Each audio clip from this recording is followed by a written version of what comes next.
Okay.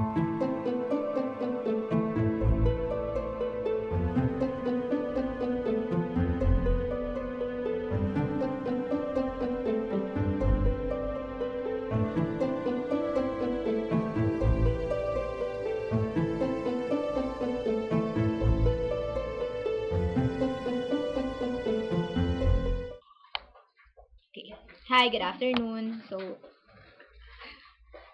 for me, si Rizal sa generation natin nowadays is he is depicting that kind of a hero na nag-advance talaga ng nationalism natin.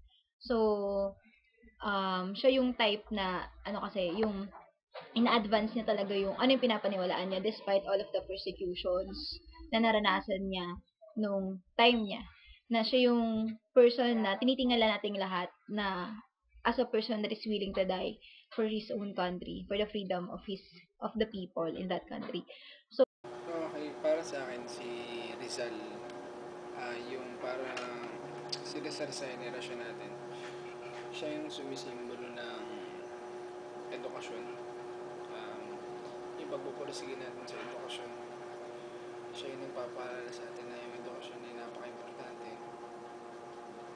Tsaka siya yung nagbigay sa atin ng lakas na may paglaban tayo sa mga katayuan na sa ibang paraan na yung hindi yung gamit ng pagiging violent, mga panglaban na pisikal, hindi ganun.